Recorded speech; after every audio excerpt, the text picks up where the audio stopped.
Good evening, everybody. My name's E.R. Anderson. I'm the executive director of Charis Circle. Charis Circle is the nonprofit programming arm of Charis Books, and Charis Books is the South's oldest independent feminist bookstore. I really wish that we were gathered physically together tonight, but I'm really also pretty excited about the fact that when we host events celebrating anthologies, we can gather folks from all over the world, literally sometimes, to be in a virtual room with us and to celebrate important books like this. So We Too, Essays on Sex Work and Survival is launching today. And we're really honored to be in partnership with Feminist Press to celebrate this book. It's a necessary book. It's a book that we know many people in our community have been waiting for in various ways, have been longing for. And we're really honored as a feminist bookstore to be sharing this moment with y'all. So I want to introduce the panelists tonight. I want to orient y'all to the space who are watching at home. First of all, I want to let you know if you're watching at home, you guys are already jumping into the chat, which I love. Please feel free. We want this to feel like your living room. So say hi, chat, clap back, say whatever you want to say. Obviously be supportive and, literally clap for our readers who are out here on a Tuesday night sharing their work with the world. Also, folks are already asking great questions in the Ask a Question area, but feel free to put questions in there. Shelby just asked a very important question, which is, are there closed captions? There are not closed captions. What we do, and we apologize for that, what we do is within 24 hours, turn this around and add closed captions and put it up on YouTube with closed captions. So as fast as we can get it up, I'm going to get it up with closed captions on YouTube to make it more accessible. And that's something we're working with Crowdcast on so that they will add those to the platform soon. So I want to go ahead and introduce Tina Horn, Femi Babylon, and Ashley Paige. I'm going to really give the full bio for Tina Horn, and then Tina's going to introduce everyone else. So Tina hosts and produces the long-running kink podcast, Why Are People Into That? She is also the creator and writer of the sci-fi sex rebel comic book series, Safe Sex. Her reporting on sexual subcultures and politics has appeared in Rolling Stone, Playboy, Hazlitt, Glamour, Jezebel, and elsewhere. She's the author of 2 nonfiction books and has contributed to numerous anthologies, including the queer horror collection, Theater of Terror, and this book we're celebrating tonight, We Too, Essays on Sex Work and Survival, which she co-edited. Tina has lectured on sex worker politics and queer BDSM identities at universities and community centers all over North America and works as an on-set consultant for theater and television, including the dominatrix scenes of Pose. She is a Lambda Literary Fellow, an Avian nominee, the recipient of 2 Feminist Porn Awards, and holds an MFA in Creative Nonfiction Writing from Sarah Lawrence. Tina is currently working on her first scripts for film and television. You can follow her on Twitter and Instagram at Tina Horn's Ass and read her work at tinahorn.net. So welcome, Tina, and welcome to you all. I'm so glad that you're here. Thank you so much for having us, ER, and thank you to Charis Books. Hi, everybody. I'm Tina Horn. I am so excited to be joined by Femi Babylon and Ashley Paige. Should I call you Mistress Ashley Paige, or is it just Ashley for tonight? Never, ever call me Mistress. You can call me Ashley or Daddy. You know that. I do. I just want to put on that look. You know what? Let me not have you call me Daddy because I know boundaries. So Ashley will work just fine. I remember. Well, now that we've gotten through with that theater, okay, cool. So I'm very happy to be joined by these people, and I'm so happy to be at Charis Books. And I just want to let everybody know that Selena the stripper and AK Sani were also supposed to join us tonight, and neither of them could make it, unfortunately. But I'm just really happy that I get to share the stage, the screen, the silver screen, the glitchy screen with these amazing writers. So we are here to celebrate this anthology, We Too, Essays on Sex Work and Survival. This book, I must acknowledge, my ring light and the white of this book are just interacting in a funny way. Anyway, that's showbiz. I just really want to acknowledge so many people. I want to acknowledge Natalie West, who I think is going to be joining us in the crowd in just a little bit. This is absolutely Natalie's book, Natalie's baby, Natalie's like brainchild. And she has been working on it for years and years. And she asked me to come on and help her out and really make this a little bit more of a bigger community effort a couple of years ago. And two of the people that I got to work with on their pieces are Femi and Ashley. So this is very special for me. And so yeah, I am the associate editor of We Too, but I really just want to give Natalie West a shout out for all of the incredible curatorial and editorial work that she did to make this book what it is today, physically in the world. And again, want to thank ER and everyone at Charis Books. I definitely want to thank the Feminist Press for publishing this book and also for working really hard on the publicity for this book. That is a lot of effort that can end up seeming really invisible. And when you're an indie content creator, producer, creative, you have to spend a lot of time doing that stuff, and having the support of an entire department of a publishing company, not only doing the production work of the book, but also publicizing, really makes a big difference. So thank you so much to everyone at Feminist Press who has made that possible. I also want to let people know that there are a few more We Too events going on over the next few weeks. There's actually an event tomorrow at Skylight Books, which is in Los Angeles, but of course you can attend online. You can find out more about that on the Feminist Press website. And if you're following me at Tina Horn's Ass or Natalie West on Twitter and Instagram, you'll be able to find out more about that as well. And the thing that is so amazing about doing publicity, doing events and doing readings for this book is that there are over 40 contributors to this book, which really represents, I think, so much of the sex work community around the world. And there's a lot of different people telling a lot of different kinds of stories in this book. And so getting to attend all of the different, no reading is the same.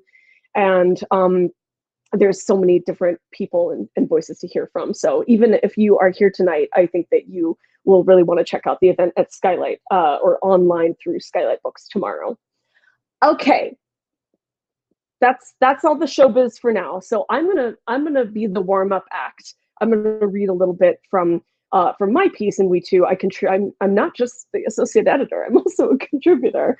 I usually like to read from the physical book, but I find with online events that it makes more sense for me to read from the screen. So I'm going to do that.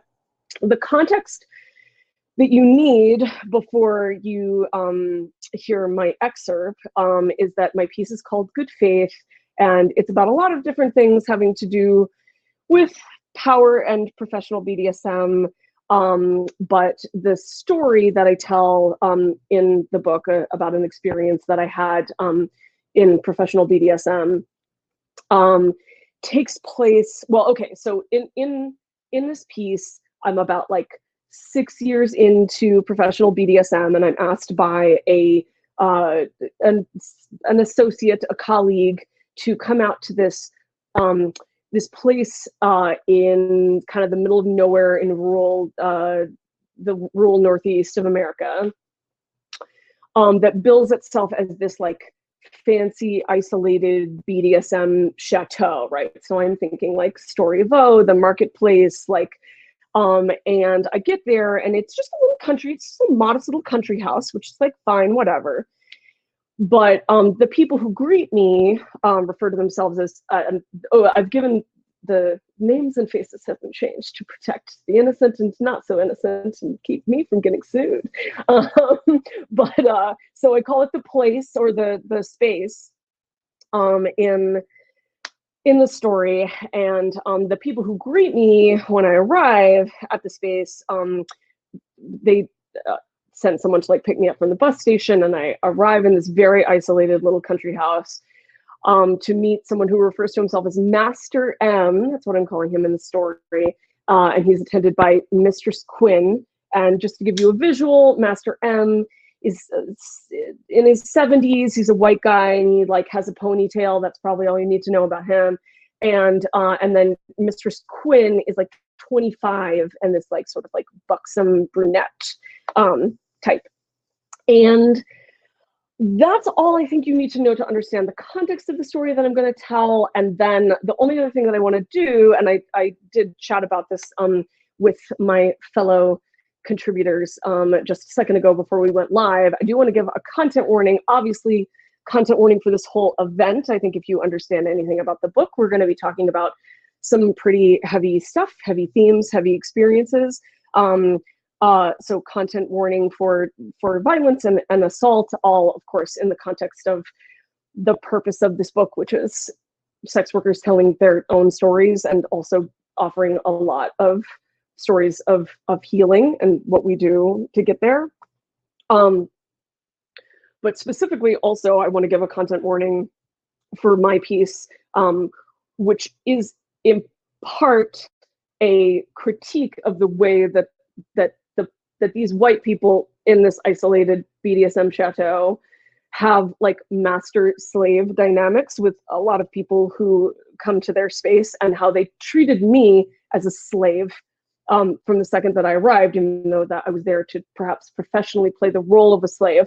But they like treated me like that from the minute that I arrived, and also the person that they sent to pick me up from the bus station like referred to himself as a slave. So I just want to give a content warning for that word and acknowledge what it means for me as a white person to use that term. And I hope that in the context of the story that is critiquing the way that people who create or hold space for BDSM culture use the word slave and use the term master slave, and also the way that it's used in professional BDSM.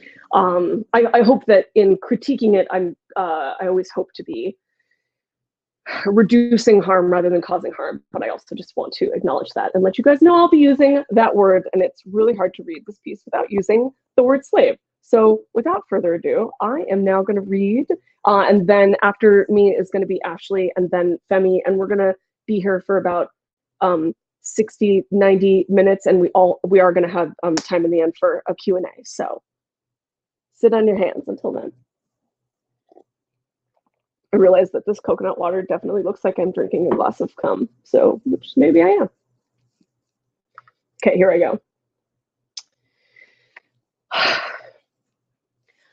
I've met eccentric dungeon owners before, but the worst they've been is impersonal when giving me an orientation. Like, here's how you buzz in your client, and here's the Maticide, and here's the binder of dusty old Portishead CDs. I'll be in the other room smoking menthols.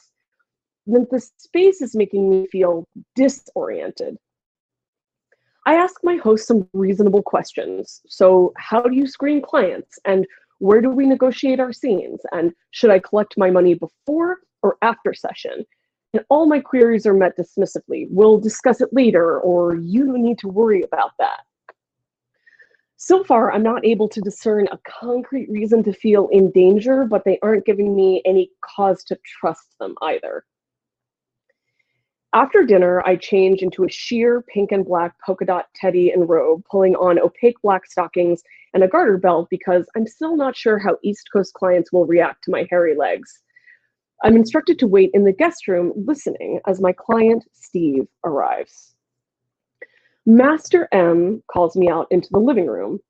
I'm surprised to discover that Quinn, Mistress Quinn, has already led my client, Steve, upstairs to show him the basement dungeon.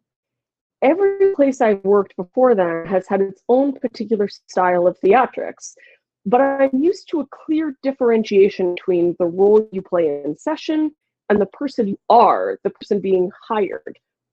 Back in Oakland, the worker always greeted the client at the door, fully dressed, and negotiated the scene for herself. Here, Master M instructs me to kneel in front of him on the thick, musty carpet. Getting on my knees in an ordinary living room next to couches and a coffee table and an acoustic guitar feels much less comfortable than crawling around on the dungeon floor. It's dawning on me that M and Quinn see me in the same class as Slave Brain. That was his name, the guy that picked me up from the bus station, Slave Brain. Several voices deep inside my body wage a war that lasts an instant. My female socialized subconscious coos, you probably just missed something. It'll be over faster if you just go along with what he wants. My insolent self-preservation screams, call the whole thing off. Don't kneel to this man. Michelle will come pick you up. And some punk-ass part of my nature, the part that always prevails, wants to see what M thinks he can do to me and how much I can resist while placating him at the same time. So I do as he says. Our slaves always stand with their eyes down to show humility and their chins up to show pride and subservience, Master M explains as he begins to stalk slowly around me. Does he want me to feel beneath him because he's hiring me? I think to myself. It's also possible that he believes the money that Steve is paying me and the cut I'll owe the space is beside the point. If part of the fantasy of this place is for clients to interact with trained house slaves, I might have agreed ahead of time to play that part, but the client is downstairs, and Master M is not my master. So who is meant to benefit from this pageantry? M leans forward and begins to stroke my ear. God, saying this out loud is so nauseating. Okay. Healing. Master M begins to stroke my ear. This is your clit, he whispers, as if saying it would transubstantiate one collection of nerve endings to another. I don't feel anything in my clit, but drops of sweat pour down my sides from my underarms. I stay still and quiet. M pulls his fingers back and continues to stalk around me. I sense a wave of smugness, that unwelcome appraisal feeling again. Does he think I'm enchanted by this? It's time for you to go to the dungeon, M intones. I stand shakily and walk to the basement door, avoiding eye contact. As my eyes adjust to the dim light, I see Quinn and Steve in the far corner, standing expectantly next to a leather sling. Quinn has removed the casual part of her outfit and now cuts an impressive figure of a tightly corseted, girly dominatrix. Steve is a very conventional-looking middle-aged white client, bursting out of his skin with anticipation at the sight of me wobbling on kitten heels down the stairs. The dungeon is fully and uniquely stocked with horn-handled crops and matching alligator skin floggers and hand-built bondage furniture, but the walls are covered in trash bags. It feels like I'm in the haunted garage a family makes every year for Halloween. I'm just going to toggle back over to everything, make sure that the tech is all going fine because I'm on a different screen. Okay, good. Great. Back to the dungeon. Okay, here we go. Steve likes to tickle, Quinn explains. Now, I'm comfortable with tickling fetishism. I understand that the top is looking for an involuntary and unstaged response, but I don't understand why Quinn is telling me this instead of Steve. I'm used to having my own negotiation with the client, especially one who's going to be dominating me. Together, they guide me into the sling, wrapping leather cuffs around my wrists and ankles, so I'm laying back, spread-eagled and fully restrained. Any moment now, I'm expecting Quinn to leave me alone with my client. It's unsettling to have her there observing me. I would have totally understood if she or M had explained they would stand by for safety reasons or because I'm new to the house, but that's not what's happening. My dynamic with my client is completely thrown by her deliberate presence.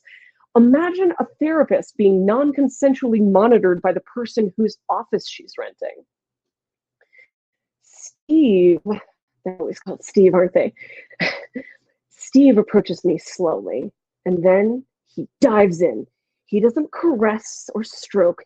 He just goes directly for my ribs and jabs mercilessly. This kind of fetish torture usually makes me feel euphoric and strong, but I'm also used to clients with finesse who work with me in real time to build a sort of movement narrative incorporating ebb and flow, and Steve is just relentlessly attacking. His face is shocked and delighted.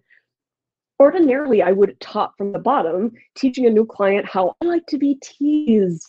But Quinn's creepy presence has me all out of whack. So I'd laugh and I shriek and I curse excessively and loudly.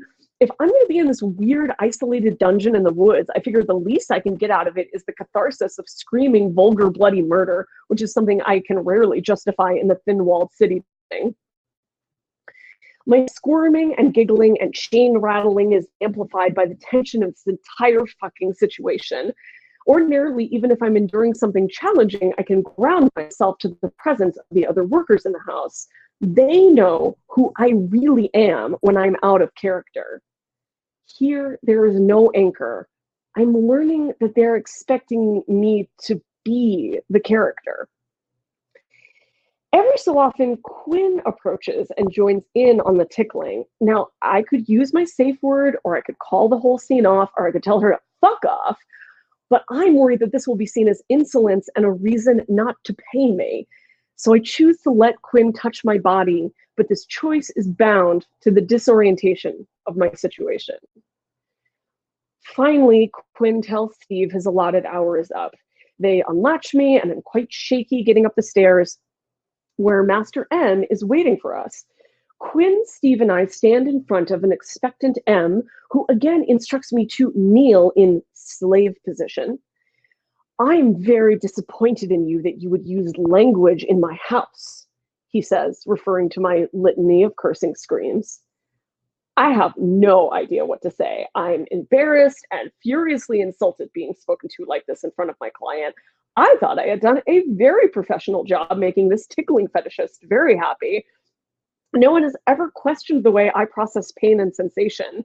Cursing is my style, and my style is the experience a client is paying for. Steve genuinely didn't seem to mind my language, so why should M? The space seems more concerned about maintaining manipulative hierarchies than doing good business, which is antithetical to everything personal BDSM actually means to me. So after Steve is on his way, I collect my cash with relief. I don't know if I mentioned I was staying in this place, so then I go back to my room. So I collect my cash and retreat wordlessly to my room. I draw a scalding bath, pouring excessive milks and salts into the tub, seething with indignity and confusion. I realize the boundaries between personal and professional are very blurred here in a way I'm not used to, in a way that deeply disturbs me. I open the linen closet for my room and notice the labels. Maroon towels are for slaves and black towels are for guests. So which towel is for me? In the morning, I leave the house in my exercise clothes without seeing anyone. I run up the gravel driveway and turn left on the dirt road. I don't encounter any cars or people or other houses, just trees and birds and clean mountain air for miles. This is a rare treat, to be able to run and let my mind go, even close my eyes with no surprises, no traffic. I try to breathe the fresh air as deeply as I can. As I run, it occurs to me that if I had to leave, this would be how I would have to do it. And there's more to the story, but I'm going to stop there. Oh yes, I see a lot of screamy faced emojis. Very appropriate, very appropriate. Thanks so much for letting me be the warm-up act, everybody. And I am very, very, very excited to introduce our next reader, who is Ashley Paige. And I'm going to read Ashley's bio. I'm going to drink some of this cum first for you, mistress. I mean, Ashley. Whose cum is it? I do want you to be hydrated, so, drink up. Glug, glug, glug. Okay. Ashley Paige is a queer, Black, and kinky non-binary femme who's taken New York City by storm for well over a decade. Can confirm. That's my aside. That's not in the bio. As a professional dominatrix, fetish porn performer, BDSM educator, and sex worker with more than 13 plus years in the adult industry, Ashley is a force of nature that creates and inspires change in every community to which she belongs. Also, can confirm. Dedicated to empowering other underrepresented peoples, her work as an activist, model, writer, and speaker focuses on amplifying the voices of Black and Brown women, that's women with an X, trans POC, and sex workers worldwide. The driving force behind Ashley's work is to bridge the gap between eroticism, healing, catharsis, and kink, while maintaining BDSM, touch therapy, and quality smut with BIPOC, while making BDSM touch therapy and quality smut with BIPOC more accessible to the communities with which she identifies. Through sharing her unique perspective gained through the intersections of kink, race, intimacy, vulnerability, and sex, Ashley diligently works towards shattering the stereotypes of what Black women, again, that's women with an X, femdoms, and other sex workers are, while highlighting that kink can be a healing experience for all, regardless of identity. Ashley also co-hosts hashtag Domination, that's DOMMENATION,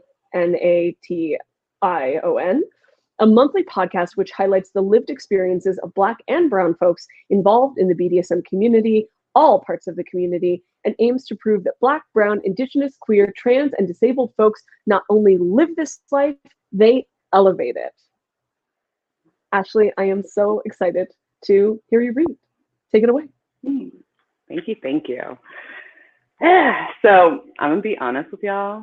I'm a little bit nervous with this piece because it is something that is deeply personal. But my mom is an anchor and supported me with this. So shout out to my mom for all the love. I'm gonna break this down for you. Here we go. So that sliver of light. There are an infinite number of malicious schools of thought, which we often have shoved down our throats when it comes to what kind of woman is considered acceptable. Then what kind of sex worker is acceptable? What kind of Black woman is acceptable? What kind of queer person is acceptable? As a Black queer woman and a very public and out sex worker who has been in the adult industry for coming up on 13 years, actually 15 now, because I'm getting old, but I've done many different forms of sex work, from escorting to pro-doming. I have stories of violence, as many of us do. I've been independent, not so independent. I've been exploited and dehumanized in and out of sex work. I'm hesitant to reveal these vulnerabilities. Nowadays, I identify as a professional dominatrix, and doms are often seen as untouchable entities, femme fatales who cannot be broken or violated because they're just too powerful. Clients and the general public tend to dehumanize doms in that way sometimes, along with the lies that this notion that sex workers can't be raped, and Black sex workers get it worse. As a Black femme, I'm over-sexualized just because I reside in this body. Black girls are seen as sexual beings, even at the age of 5. I carry that burden. I'm 31 years old. Actually, I'm 33 now. My birthday is on the 31st. So for at least 20, going on 28 years, I've dealt with this. There are a lot of things that weigh on me regarding how this story will be perceived. How will this affect my income? How will this affect my brand? How will it affect what I'm looking to do with my career? Will clients still see me in the same light? See me in general? Will other sex workers want to be associated with someone who is very much spilling the beans? Sex workers paint this picture of perfection because that's what we sell, this perfect fantasy. And I'm gonna come up with a big ass needle to pop that bubble. Like, am I gonna do it? I had just turned 19 when I did my first porn films in California. 6 months after that, I started working for Snap back in Texas. By the time I was 22, I was done dealing with him, but a lot happened in those 3 years. When I started working with Snaps, I was 19 and homeless. A friend of mine was fooling around with this guy whose best friend was a pimp. I made her set up a meeting between him and me. I grew up with men, uncles and relatives who were hustlers as well. So I knew hustlers had a connection to this other world, and I wanted in. My first impression of Snaps was that he was smooth, very smooth. 17 years my senior. but I was the instigator in this. I was very much the one to be like, I need to get some money quickly. I can't rely on anybody. I wanted to make sure that he was a valid source of information and education, because I knew that if I was going to be getting a pimp and I was going to be getting this money, I needed to get an education, and it would be for a certain amount of time. I wanted to learn the game. We met, went to his place.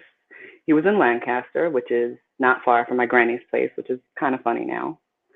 His place was gorgeous. It was a 3-bedroom house with a big backyard. It was very much a Texas home, whole bunch of space, well appointed and decorated. His bottom was there. We chop it up. His chick clearly doesn't like me. But it's like, well, I guess that this is what he wants to do. So she's like biting her tongue. I need to make that money. I don't give a fuck about emotional shit. So the first call was honestly a con, because Snaps just wanted to get me drunk and fuck me, which is what a pimp does, right? He always tests the product. So he says that he has a call for me. It's at this hotel in DeSoto, not far from mine. I go over there. Call ends up canceling. He was just like, let's have some drinks. End up getting wasted, and he fucks me. But yo, the sex was good. Like, it was fucking great, honestly. I was walking the track in the beginning, so I had a lot of like quick little wiggle outfits that you could wiggle in and wiggle out of really quickly. It wasn't about fashion. It was what makes the titties pop, what makes the ass pop. You need to be able to walk by a cop and not get arrested, but you could pull a trick in fairly quickly too. No one saw me without makeup, period. It was all high femme. I wore wigs, I wore extensions, and I was honestly miserable in the process because it was uncomfortable. It was like I was wearing a hat in the Texas heat all of the time. I hate heels, so that's that. They were like 4 inches or more. They were stripper heels, platforms. There was this really ugly pair, these platforms with like a thick heel.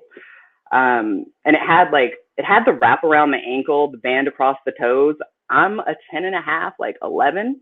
And that shit was like a 9.5. So those motherfuckers cut. I've never had bunions as bad as those motherfuckers gave me. And I was in those shoes all of the fucking time. So my foot would slowly slide up the peep toe. And then it's like my 3 toes are like suffocating. I know anybody that's been in these kind of heels know exactly what I'm talking about. I absolutely hated it. The track was this weird little cul-de-sac off Harry Hines in downtown Dallas, not far from the strip club. Just a quick little turn in. The cars would line up. The pimp's cars would be parked. Tricks would just roll through. I remember this one dude that had the most like blinged out white caddy. He was the most obnoxious fucking pimp. Of course. He had this all white suit, this white hat, all white everything. But he did have some badass chicks though. He had snow bunnies, white girls out the wazoo. And he had track stars. Track stars work a track better than nobody's motherfucking business. Being a track star was a whole other world of existence. I had dreams of getting there, but no ideas how to actualize it. I was doing survival sex work. I was living at a motel for $40 a day. Even that was a fucking struggle, really. Snaps wasn't really giving me a whole bunch of play at the time. He wasn't sending a bunch of tricks my way. Texas was very much a tricks market, and it was trash. The tricks set the price for what it was they were willing to pay, and basically they were like, nah, you're a fat black chick, so I'm gonna have to pay you less, and really that's if I want to pay you at all. So I quickly found out that I'm not a motherfucking track star. One night, I got held up. I got into the car with these 2 guys, which off top is a no-no, but you live and learn. We go around the corner to the regular hookup spot, I start fooling around with the first guy. The second guy's in the front seat. He gets a little bit too handsy, and he's trying to fuck me without a condom. We're both in the back seat. I give him a blowjob. He gets a little bit irritated, and so they switch. I started fucking around with the second guy. The first guy's so irritated that he can't fuck me without a rubber. So, of course, things escalate quickly. Before I realize it, I was getting cut up. I always carried a knife with me, which was supposed to be my protection. But once things escalated, one of the guys lunged at me and took the knife. They both attacked me. One put the weight of his body on me to pin me down while the other cut me up. I remember one kept saying, "Pistola, pistola," trying to find their gun. All I wanted to do was get my phone and my wallet and get the fuck out of there. Didn't care about anything else. I just needed my phone so I could call Snaps, and I needed my wallet because it had my ID. My ID had my address. And even in the midst of all this, that's where my mind goes. Luckily, they weren't stabbers, they were slicers. Silver linings, man. I remember there was this little sliver of light. One guy's in the front seat and the other guy's in the back seat with me. There's this one little sliver where I could push and like dive through and get to the car door at the same time. So I do. I dive out onto the ground and roll behind the car. It all happens in a matter of seconds. And in the midst of this, they start shooting into the sky. I'm fucking shaking. And I stay on the ground. I got cut on my arms, my ribs, but I was able to get my phone. It felt slippery because blood was, well, there was just blood everywhere on the screen, but I called Snap. Oh, wait, hold on. I missed the whole paragraph. Let me go back. It felt slippery because blood was coming down my hand. I made the dive. Don't get my wallet, leave the bag. Made this dive and I'm on the ground outside of the car and immediately running. I remember turning on my phone and there's blood on the screen. I called Snap. I don't even remember what I said. I was in such a panic. I'm like, come get me, or whatever the fuck. He was right around the corner. And I remember thinking, how fucking long can it take you to get here? Finally, he pulls up and I'm still behind the bushes, holding on for dear life. And I peek through the bushes and see that he's pulled up in this caddy. Well, in his caddy.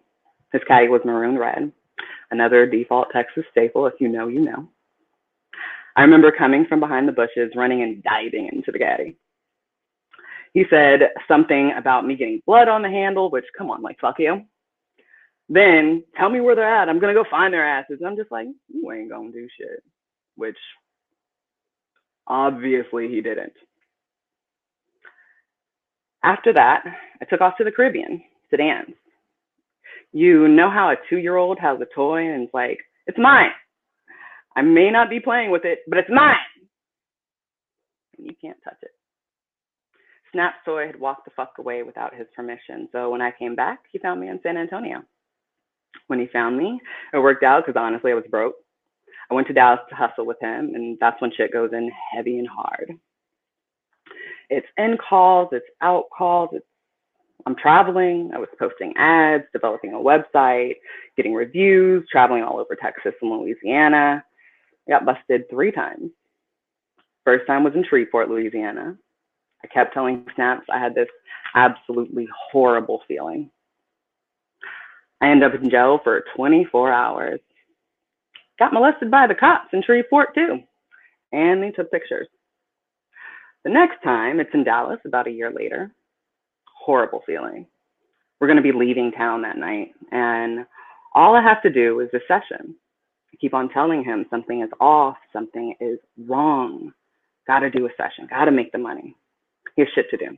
So I do the session. Boom, get arrested. I'm in jail for 4 days.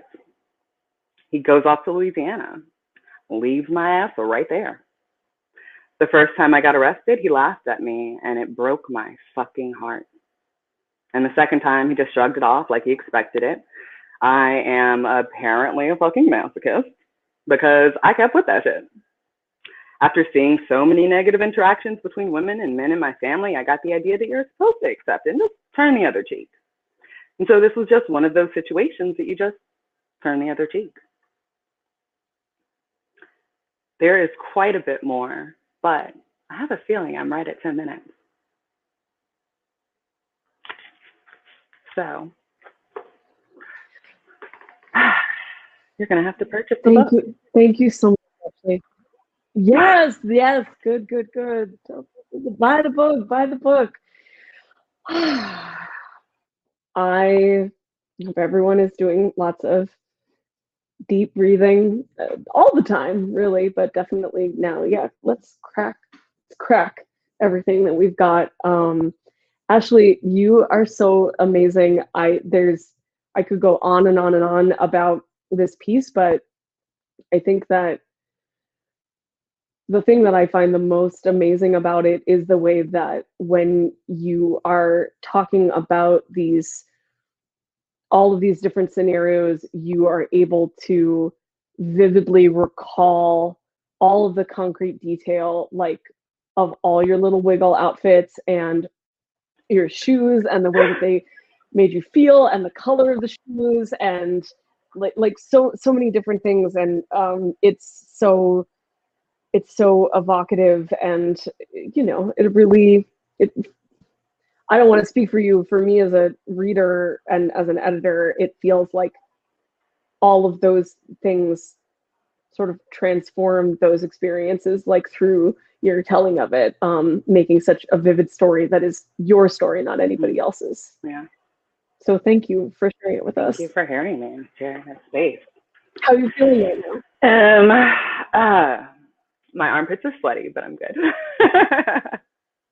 I'm good. Good. That's good. That's how you know you're alive. True. Okay. So I am going to read the bio of our next reader, Femi Babylon. Femi Babylon, formerly known as Supreme Bay, is a gender fluid bike, that's BYKE, hoodoo American, and erotic labor theorist who coined pro-ho womanism, that's PROHEAUX womanism, and pro-hoism, ho spelled the same way. In 2018, she won a grant from the Party Noir Collective and went on to publish Libra Season. Known as Thought Scholar on Twitter, that's THOT, she catapulted into the realm of notorious on social media by tweeting about poverty, erotic labor, race, reproductive justice, and bisexuality.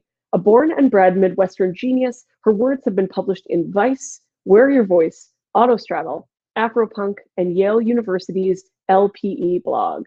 She's also a member of the SWAP USA Board of Directors. Her work is available at thoughtscholar.com. Again, that's thought spelled THOT. And we are so happy to have you here, Femi.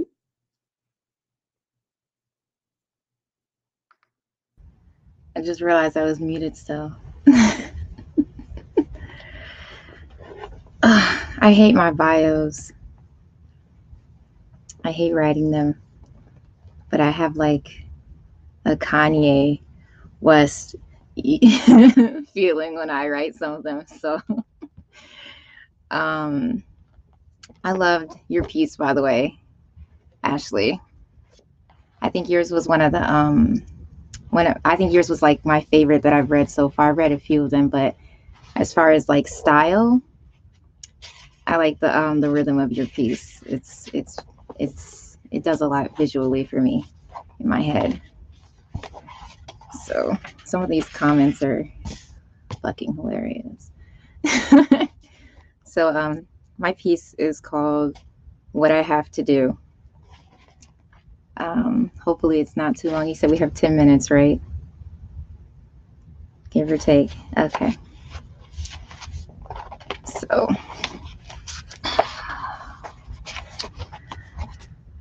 all right.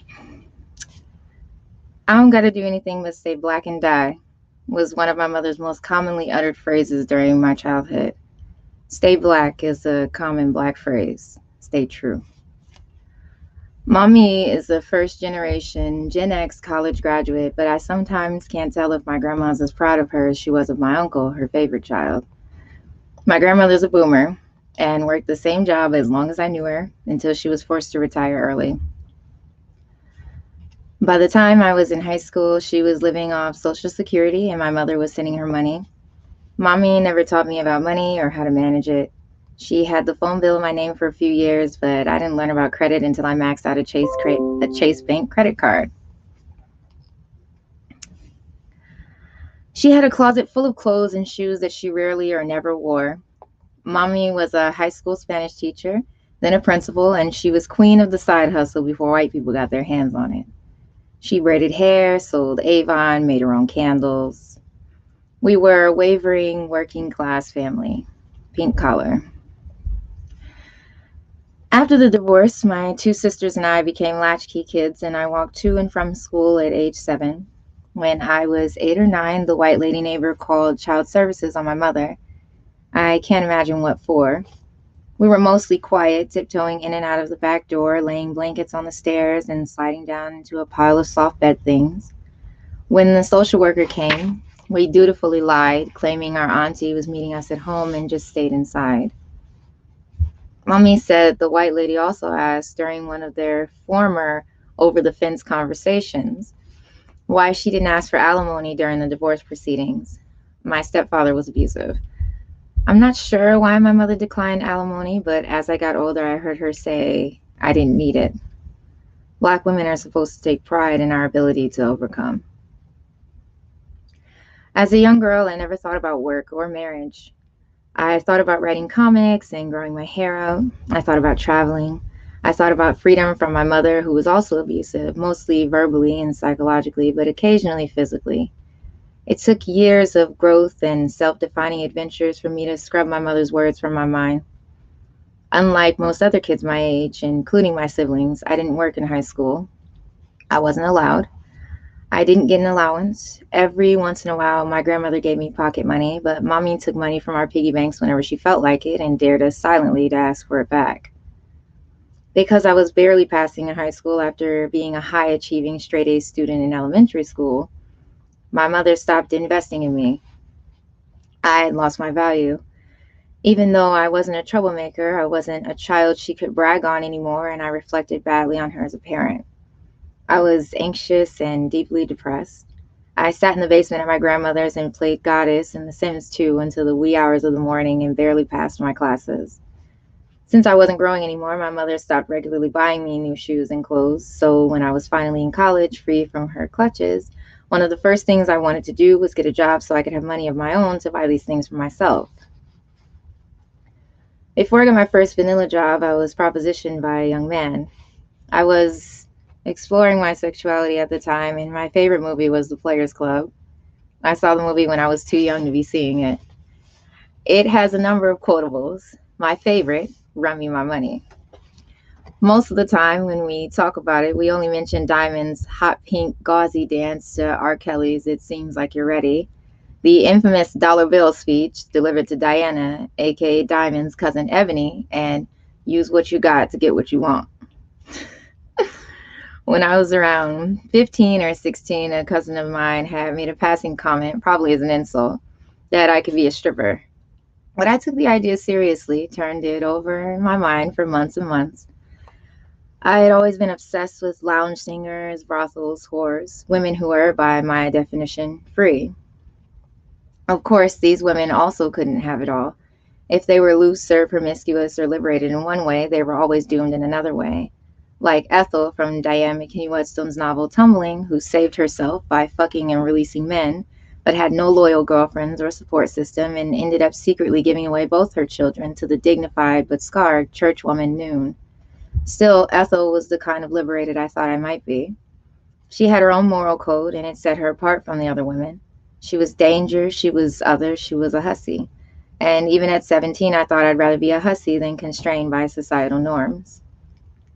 So when a young man said, "I can give you a little money if you," I set my mouth to do it. Hard, easy money. I wasn't good at it at first, but it didn't matter because I was young and inexperienced. Boys have been taught to appreciate that, and as men, they learn to pray. Though I've always preferred girls and women, I was much more tolerant of boys and men at that age because I leaned toward obedience. I hadn't yet found myself, and though I stood for certain things, I hadn't yet fully fleshed out my values. I was newly 17 in college, and men's eyes lit up when I told them my age and hit the knees. There was a space of ambiguity here, as there always has been. Was I working? Was this sex work? To me, it was a hustle. I needed the money. The need was urgent. Yet sometimes I was fucking for my own pleasure. To learn how to have sex skillfully was my goal. There was also the allure of men who were and are a clear and present danger. I was assaulted or coerced into certain acts. It was not simply the danger of being a sex worker, but of being a woman in this world. There was a high chance I might be assaulted, and I decided to take the risk. This is a problem with terms like sex work, a term that wasn't necessarily created for women like me, yet nonetheless has a certain amount of utility. The women, most sex workers are women, so that's where my focus is, who embrace sex work want their erotic labor to be considered real work. I understand this. On a fundamental level, many sex workers want to be accepted as regular workers. Yet arguments around labor and decriminalization betray a certain libertarian politic that is highly embedded in current and past sex work rhetoric. To be recognized as a freely acting agent, and also to have our erotic labor exceptionalized on a personal and both a personal and political level, I find it frustrating. I eventually got bored and found a minimum wage vanilla job at one of the restaurants on campus. I hated it. Was this work? Showing up to the same place every day, even when I don't want to, just so I could buy food and shoes? Having to take home sun chips and provolone cheese for dinner to avoid spending my meager wages? Why was that work? I felt like $6 or $7 per hour just wasn't enough for me to take it seriously. Even if I'd had nothing before, I would rather have nothing. I sensed I was about to get let go, so I found another vanilla job, this time at a Chick-fil-A in a cafeteria on another part of the campus for $8 per hour. An improvement. I was wary of one of my coworkers. He was nice to me, and his kids were older than me and also worked in different areas in the cafeteria, but he was too nice, handsy. I've always been standoffish and intimidating despite my lack of size. He never bothered me, but I found out months after I quit that he'd been accused of sexually assaulting one or more of his coworkers. Go figure. The college stuck me with a $3,000 bill at the end of the school year, and that was the end of that. I half-heartedly attempted to raise some money via yard sale over the summer to pay down the debt, but my mother stole the money. I never accused her, but the money was in the drawer and then it was gone, and I knew my sisters hadn't touched it. At the end of the summer, my mother was asking me to look for an apartment, another thing I had never done and never been taught to do. She seemed determined for me to leave. I scoured the internet for places to live, but I didn't know what I was looking for. When I would show my mother listings, she would give me half-assed answers or brush me off. She rarely spoke to me directly at that point. I made a list of 3 places and we drove down there an hour south of Indianapolis to look. She co-signed on the first apartment we looked at without asking about the quality of the neighborhood or looking into the company. I ended up with a 1-bedroom row apartment in the hood of Bloomington. The plan was for me to go back to school, but I knew that wasn't happening. $3,000 seemed like an insurmountable amount of money, and I knew I was at the bottom of my mother's list of priorities because she told me so. She had 2 other kids to worry about. Plus, I had rent to pay. Originally, the plan was for my mother to pay the rent until I found a decent job. I had no idea how hard that would be. The rent was $4.15 a month. God, the 2000s. And when I moved into the apartment, I had around $550 in my bank account. The prospect of paying rent gnawed at me like a mouse on closet panties. They say one of the 4 core principles of human agency is forethought. Well, my brain was telling me that if I didn't do something quick, I was going to end up homeless. After weeks of unsuccessful job hunting, I quickly deduced that I wasn't going to be able to find a job as quickly as my mother had claimed. Students were coming back to town, and I was one young Black woman in a town with 1 strip club, the bulk of whose economy depended on the public university. Like a good girl is supposed to do, I explored almost every other option until none of those options manifested anything for me. I told my friend, I think I'm going to have to go strip because I don't know what to do. I have been wanting to try stripping for a long time, but I still did my due diligence of looking for a vanilla job. I had wondered if it would be hard to be naked. I rode my bike the few miles to the strip club with a pair of wedge heels, my first pair of heels, and a lingerie set tucked in my backpack. By the end of the day, I was back in my barely furnished apartment, employed and preparing for my day shift, and surprised at how easy it was to get naked and how hard it was to dance gracefully in heels. Luckily, it was a hole-in-the-wall, white, mixed strip club, and many of the girls lacked both color and rhythm. I didn't learn any pole tricks there, but I taught myself a lot of floor work, and I learned how to talk to adults without looking at the ground or gazing off to the side. I learned how to stand my ground and set boundaries. I learned how to save my money. I considered my labor to be work because it was providing for me, though I had never heard the phrase sex work is work. Later, when I began riding in cars with strangers, I started to consider my work to be the opposite of work, in opposition to regular work, anti-work. When I was stripping, I worked a double shift at least 5 days a week. A double shift was about from noon to midnight. When my new pussy smell wore off, I began to work all day to save for a futon to sleep on and money to move. As the club began to get drier and drier, I started paying attention to what the black girls said about Indianapolis. Misogynoir, racialized misogyny directed at black girls and women, dictated that I would have to change my look to compete up there, but what was my other option? Macy's hadn't hired me on full-time like I thought they would, and I'd grown weary of vanilla jobs. My goal was to work less and make more money. I openly spoke to my regulars about earning more money to move. One of them was a businessman who had been trying to get me to leave the club with him for a while. I took him up on his offer, and suddenly I was a prostitute.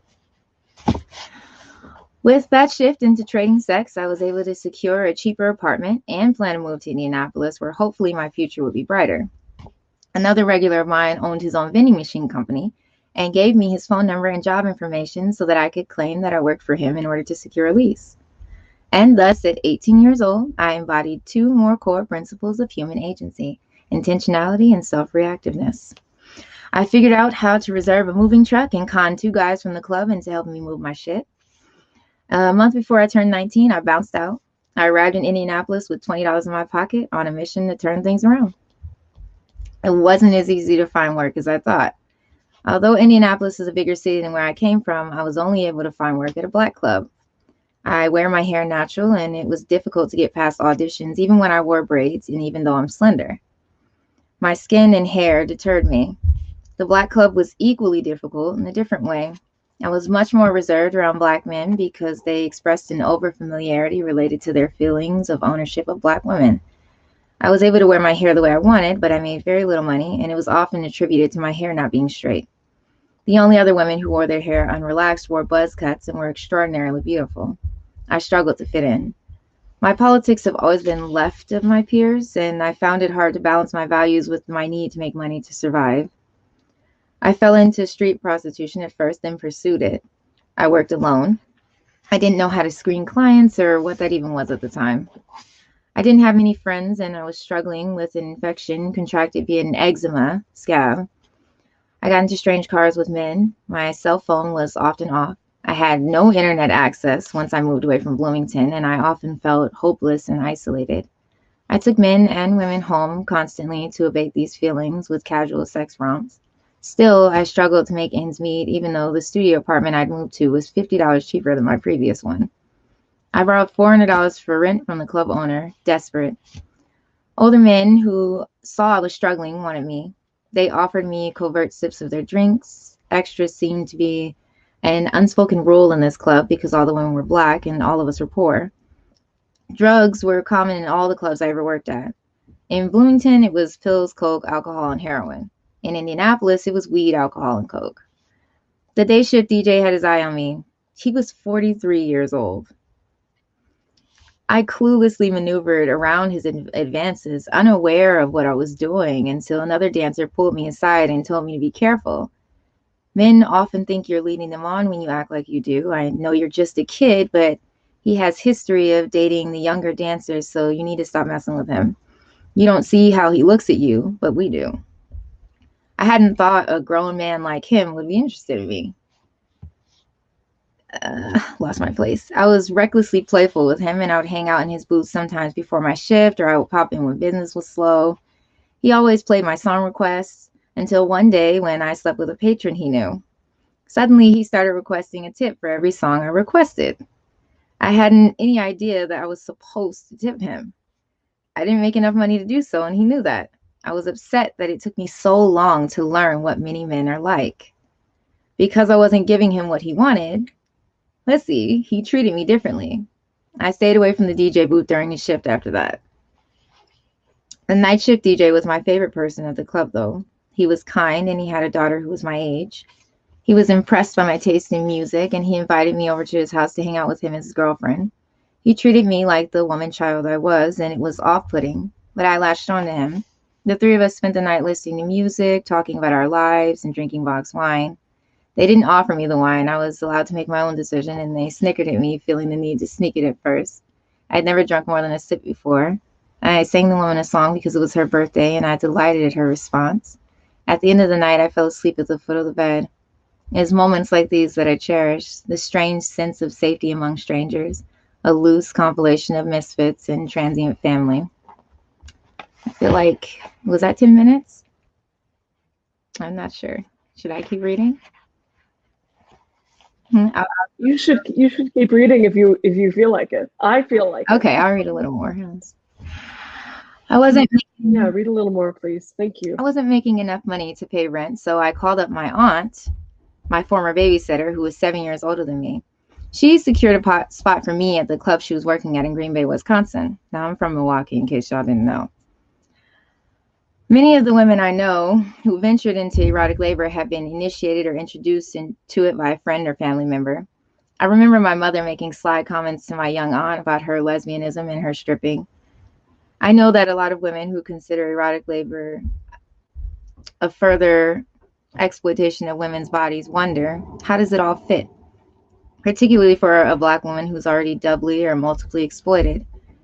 Stripping down for the male gaze for profit, allowing their eyes and hands to travel our bodies as we milk it for all it's worth. This is power. White sex workers have embraced this as a form of empowerment. They cite pussy as power as the sexist move to claim a place of dominance under capitalism. We are winning capitalism, I heard one wealthy white sex worker say proudly. But are we? Am I?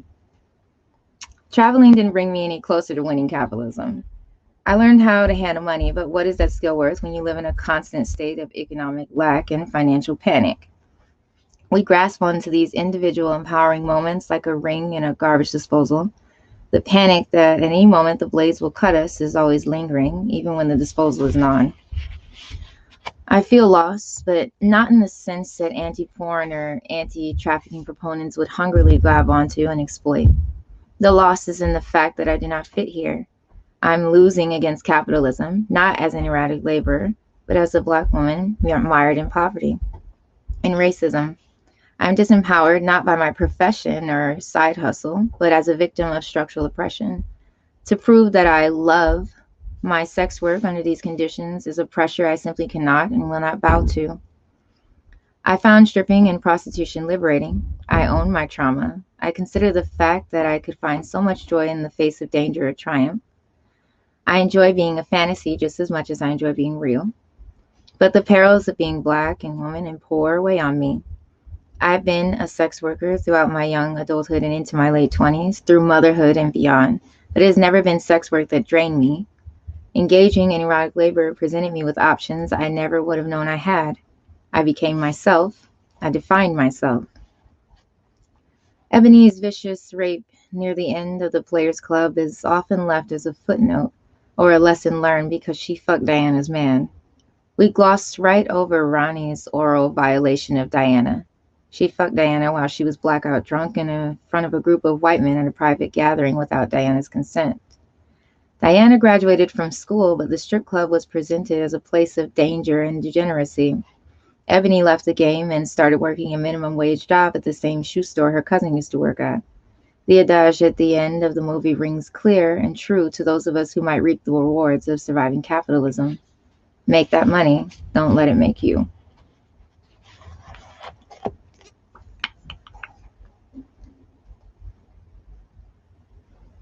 Thank you so much, Femi. I am going to cite you from now on when I am describing capitalism as fishing around for a diamond ring in a garbage disposal, knowing that the blades could get you even when the garbage disposal isn't on. That's fucking killer. And I think you do a really incredible job at something that a lot of people try to do and a lot of people do a lousy job at, which is blending memoir with theory in a way that shows it like a memoir of how you were thinking at the time, and also like how you think about those moments now. And it just amazes me. And thank you so much for sharing it. So we are going to do a little bit of a discussion now for the next 15 minutes. I didn't ask you, Femi, how are you feeling now? How's that baby? I'm good. We're good. I'm surprised she stayed the entire time. Amazing. So if you guys have another like 15 minutes. Oh yes, Can I Ashley. say something? Yeah. I just wanted to say, Femi, like I'm just gonna be honest. I've been fangirling you for a minute, but like you have taken me to a whole nother level of appreciation for not only you and your work, your words, your experience, but also the fucking Players Club. Like, thank you. Thank you. It's my shit. That's my movie. Fun fact, I let a guy watch my house once and he fucking stole my Players Club DVD. Yeah. And he Violation.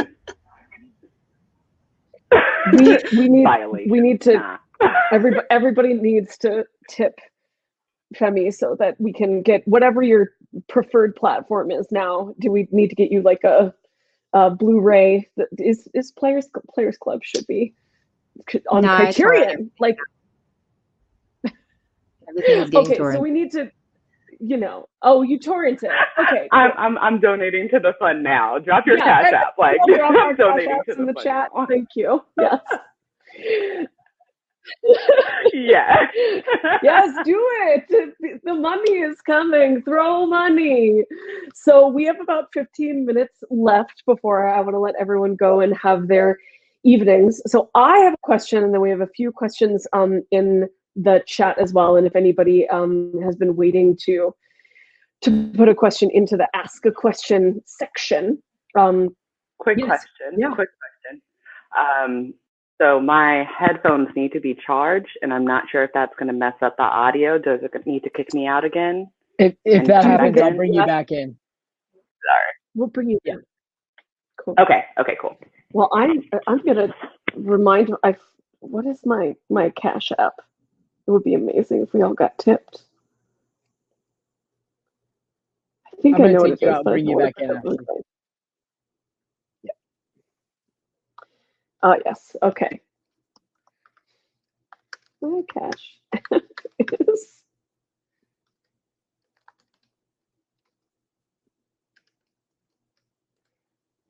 There we go.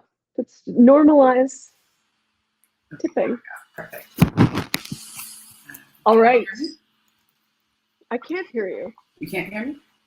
Oh, yes. No, now I can. Although there's going to be an echo. Do you have other headphones?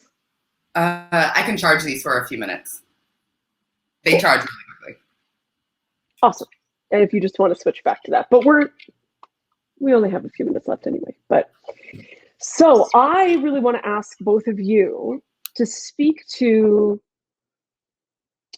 so much of We Too essays on sex work and survival available now wherever fine books are sold or lent from the library. So much of this book is about us telling stories of fucked up shit that has happened to us. And there are definitely stories in this book about strategies for healing, and both of your pieces definitely included that. And I am wondering if you would both like to speak a little bit to what your strategies for healing have been and what you suggest for other sex workers. And that can be personal, but you can also talk about it on a broader level of politics and society if you want to talk about like what needs to change in the criminalization and stigmatization of sex work, like personal, political, both, whichever you want. Do you want to start, Ashley? Sure. Okay, so how's the echo? It's fine because you'll mostly be talking, so I'll shut up. Okay. Well, okay, sorry, I'm hearing myself in the other room and it's very strange. I don't know why that's happening. But so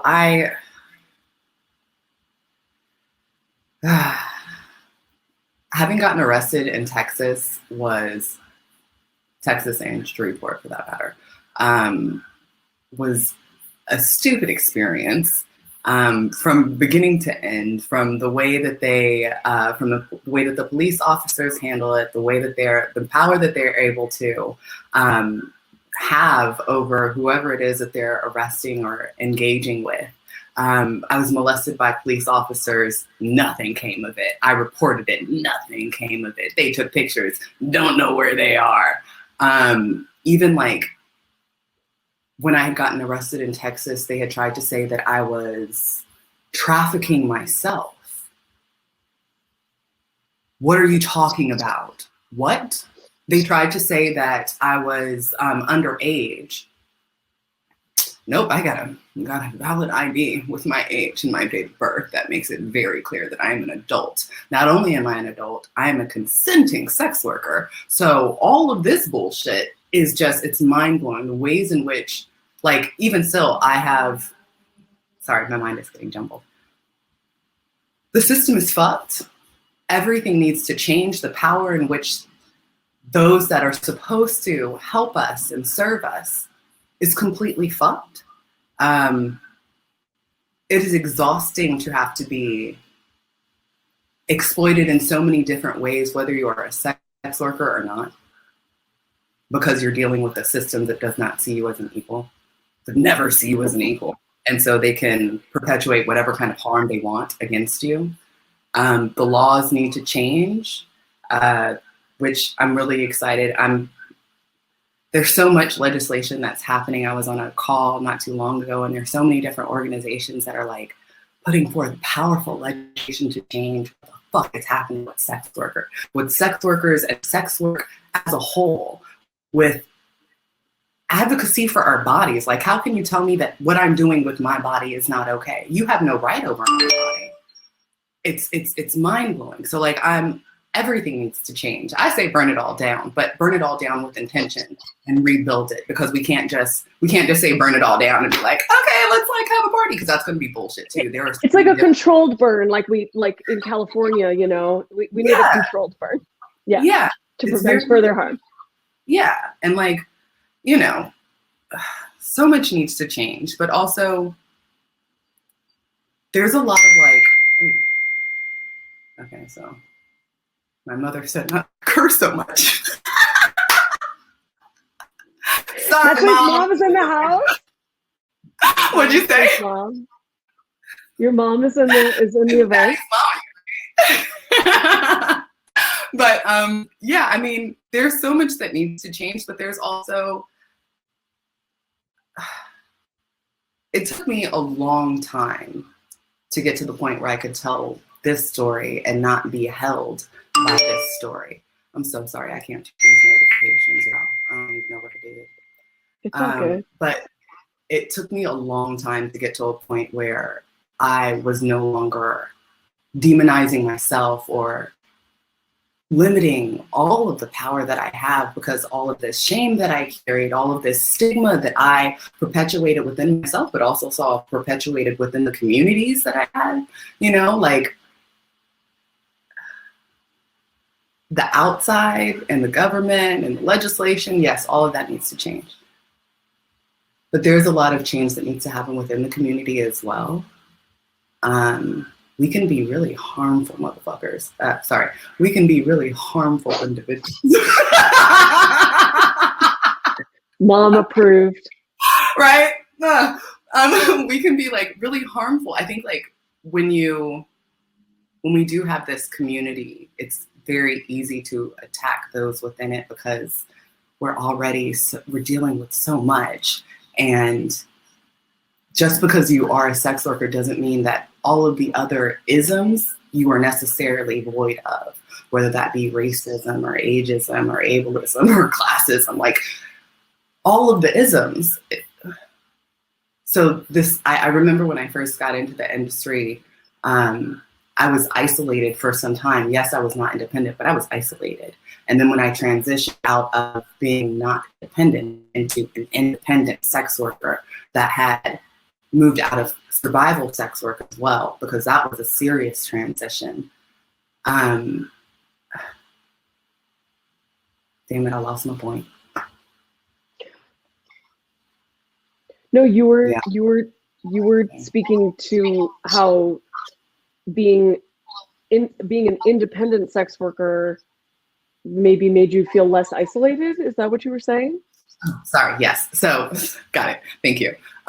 When I actually became a sex worker that was independent, that was no longer doing survival work and was able to tap into a community, there was this idea of oh my God, sisterhood. Oh my God, all these things, which there was this naivety as well, because that's never the case. You don't know people until you know people. And then you really got to know people to know them, if that makes sense.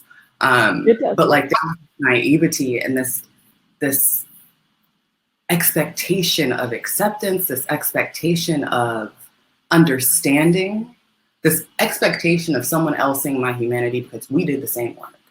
And that was not necessarily always the case, regardless of what their color, what their creed, what their anything was. And that needs to change as well. We have a lot, I feel like I said, burn it all down with intention. We have a lot to change. That's my piece. Hell yes. Femi, do you want to speak to that? Yes, no, I have ADHD. So what are we talking about? We're talking about healing. Just healing in general. Yeah. What do you have to say on the? That's your prompt. I've been talking a lot about forgiveness today, angrily so. Because I don't know. I think that healing is like grieving. It's a process. I don't know. I had an abusive mom, and I don't know who my dad is. So part of my healing is through being a mother and breaking that cycle, as far as of abuse and everything like that. And my kids are very important to me. My first kid, he's 8 now. He's got a lot of me in him. He's got a lot of me in him. He's got a lot of ego. He's very chaotic. I love him. He's very chaotic. I will say that. But he's also very creative, and he reminds me a lot of myself, but he's a much bolder. He gets a lot of range in here, okay? He gets a lot of room to be himself. And he is very vocal. And I've had people hand me belts in public and stuff. I remember people just yelling at me because I had him on had a leash for him, a little backpack harness and whatever, because he would just run away from me. And people would yell at me out of their cars in my grandma's neighborhood and be like, "You get that kid off that fucking leash, yo.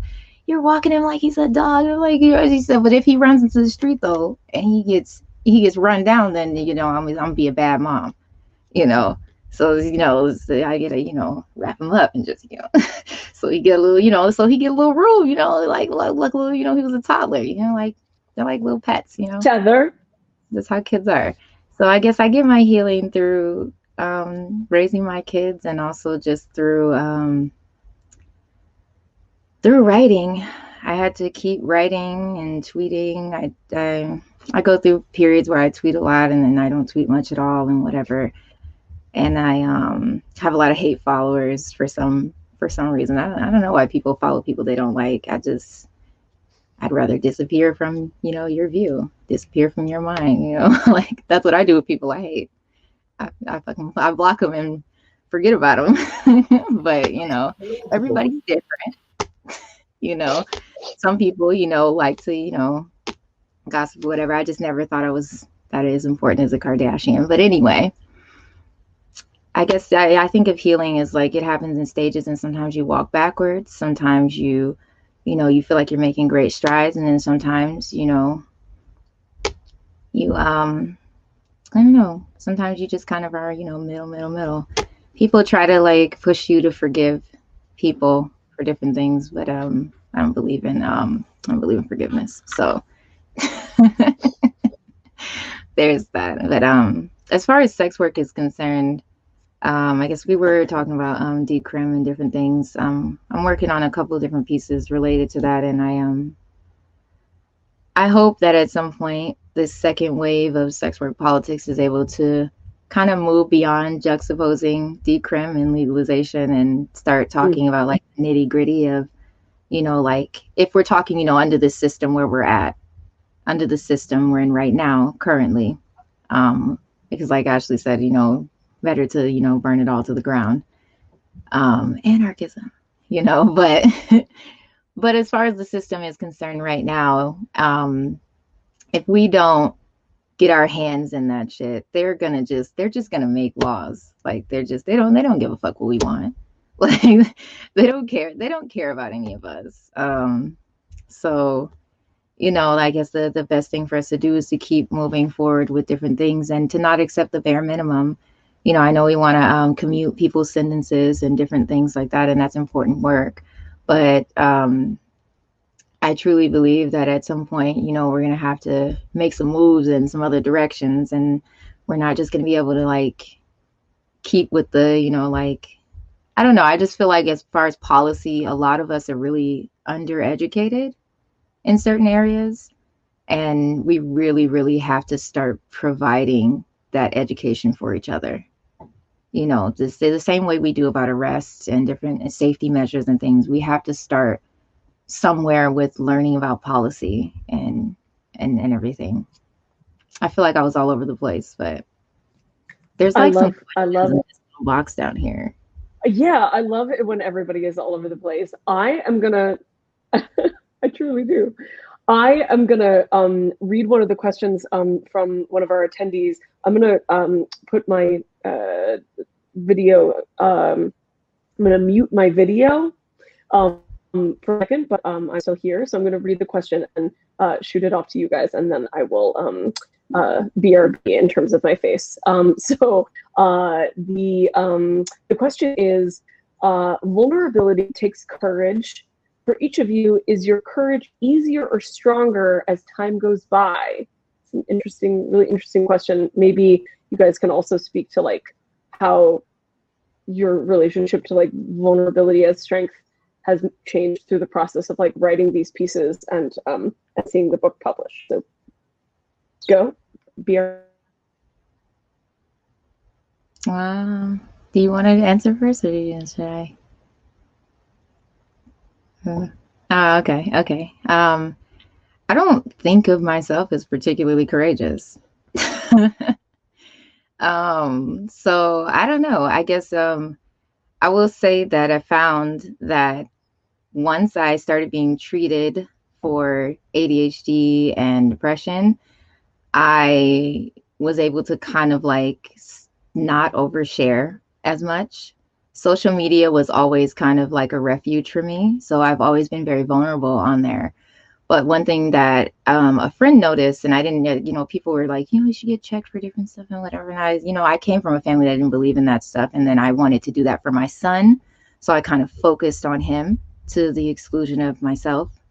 And I went to therapy and things like that. But I feel like people have like, you know, kind of like taken my some of my openness or my overly openness as kind of like this courage or this vulnerability, when really I just kind of have like, or I used to have like problems with like impulse control. And so now I am selectively vulnerable, and I only share things, you know, when I really feel comfortable, rather than, you know, kind of bleeding out all over Twitter and everything. You know, it was a long process of learning that, and, you know, kind of like being harassed and, you know, being humiliated, and, you know, and not really knowing like what to do or what to say and what not to say. Now I'm a little bit more together. Thank you, medication. And so, yeah, I don't think of myself as particularly courageous, but I guess I don't know. I think it's just a matter of survival for me. You know, like writing is just the way that I make sure that I know that I'm alive. You know, that's pretty much it. One of my friends, they told me that, and I kind of took this for my own, that they think of writing as conjure. Um, I think of hoodoo and conjure as like my culture, my practice. And so that's how I think of my writing, you know, writing yourself into existence, speaking things into existence. That's a really big thing in my culture. And that's pretty much it. But I don't particularly like, I don't think I'm particularly courageous and whatever, you know.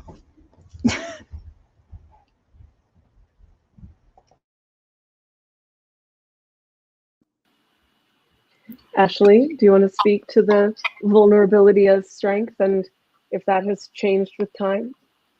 Yeah.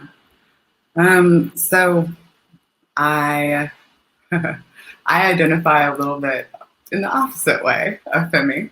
I think of myself as very courageous. I'm very much like, oh, let's go. I'm gung ho. I'm like all for it.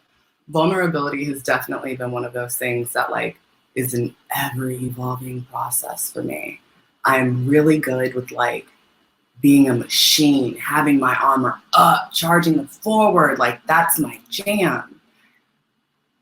But I've learned over time, and with like ample support, again, shout out to my mom because my mom is everything. But like I said, it's an ever evolving process. My vulnerability has definitely led me to understand a different kind of courage.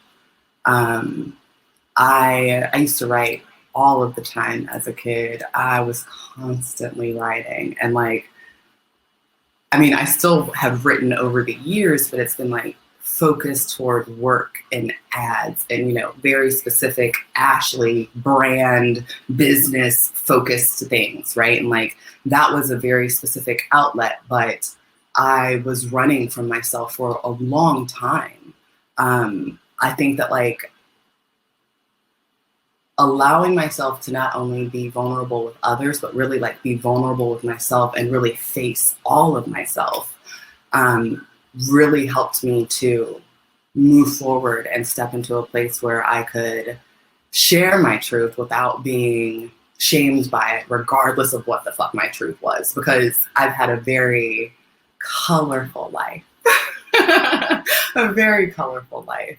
And even though I'm very open. I'm very much an open book when I feel safe and able to share space with someone and feel seen and respected.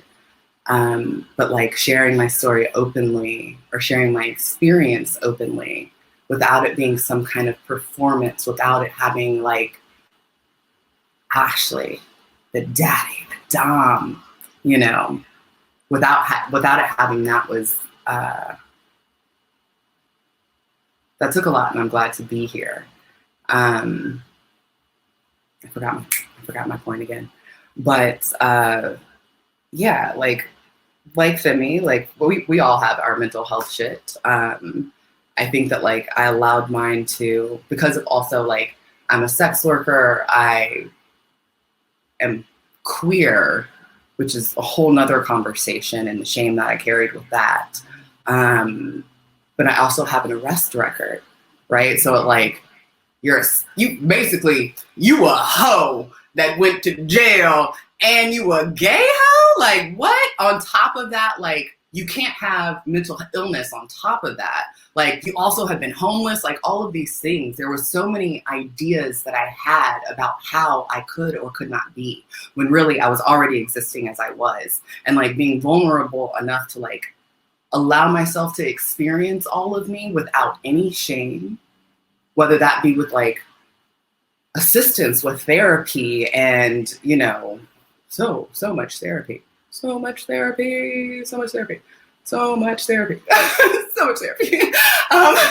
Medication. I no longer take medication. I have bipolar 1. I have since I was a child, since my early teens, actually.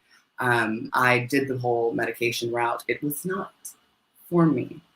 However, maintaining the fact that, like, one, I need a very supportive and completely understanding, all-encompassing, loving support system. And that's required me to cut off a lot of motherfuckers and, like, trust my intuition more and be even more vulnerable and, like, stop doubting myself.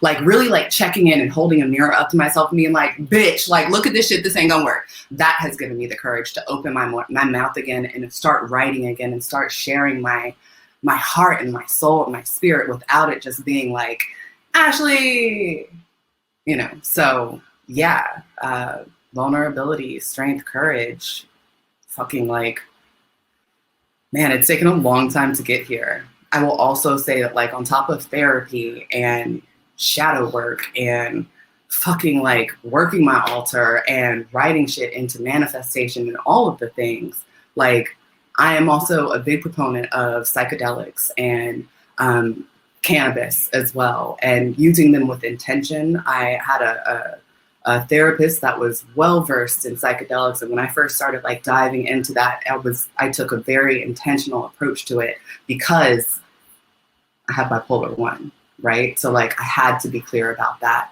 and that has helped immensely. It has opened my entire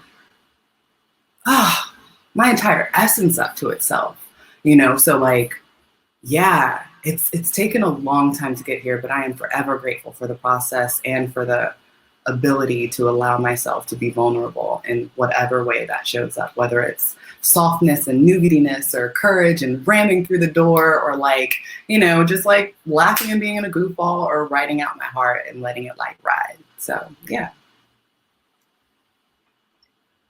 Thank you so much to both of you for speaking to that and for reading today. I wish I could keep hanging out forever, but I'm sure we all need, like, dinner or whatever. So I'm gonna wrap things up. I would love to give you guys a chance to let anybody know, even if we did mention it in your bio up top, what you're working on right now, and where people can, you know, drop your Cash App again, where can people support you, your Patreons, all that stuff. And then also, if there are any specific organizations that you want to shout out, either that you've done work with or that you are really admiring the work that they are doing for our communities or your communities right now.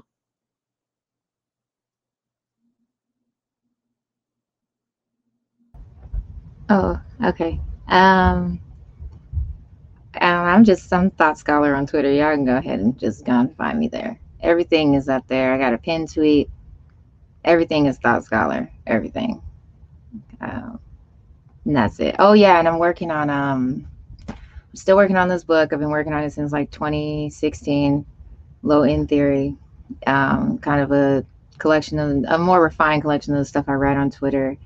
And I'll be writing, I'm writing this introduction for the Columbia Human Rights Law Review that's coming out in the spring.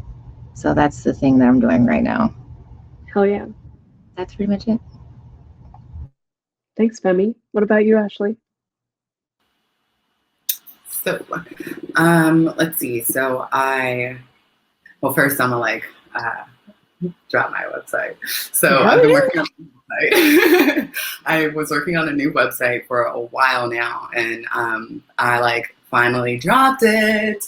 It is my mistresspagenyc.com. It's gonna have a blog and stuff on there. I'm really excited about it. It took forever and a day to make this, and I, like, poured my spirit into it. But it's going to have a blog that I'm updating regularly where, yes, I talk about my experiences, but also dive into some things because I want to share, like, a more intimate side of myself. So I'll have my writing there, as well as video blogs and things like that, or video journals. I don't know what they're called, but I also blogs. There you go. Let me see. Also, so I am was I about to say? So Domination, of course, be sure to check that Where out. can people listen to Domination? Yes, so we're going to be launching on YouTube and all podcast platforms coming soon. So I think like within the next 45 to 60 days, maybe less. But yeah, I'm super excited about that. Y'all can find, let me see, really if you follow me on my Twitter or my Instagram is mistress_Ashley Paige. My Twitter is Ashley Paige NYC. You can click the link in my bio and it'll take you right there. The full episodes are currently hosted on Raquel Savage's website, their Patreon. It's hosted under Kink Media. So you can find more there. You can also follow Kink Media Group on Instagram and Twitter, actually. But we have a new episode coming out next week. So yeah, I'm super excited about that. And I'm also, I don't know if I can say anything yet, so I'm going to wait. But I do have another project that's coming out that I'm really excited about, that is a docu-series that I get to be a part of. So yeah, I'm excited for that. But for now, I'm closed-lipped about it. Ooh, and one more thing. I have my XXX site, which is going to be my next website launch, where you can find all of my smut. I am making ample fucking porn very safely, especially now. But yeah, I'm doing all of the filthy things, and yeah, it's good. I'm excited. So those are all my details. But you can find all that stuff on the socials and on my website. So there you go. I mean, You're a part of the docu-series I think you're a part of. We might be meeting. Wait, say it again.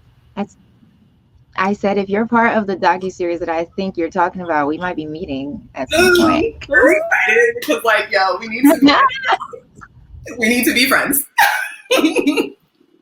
ooh, I'm feeling so teased.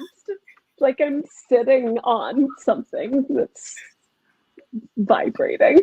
I'm anticipation.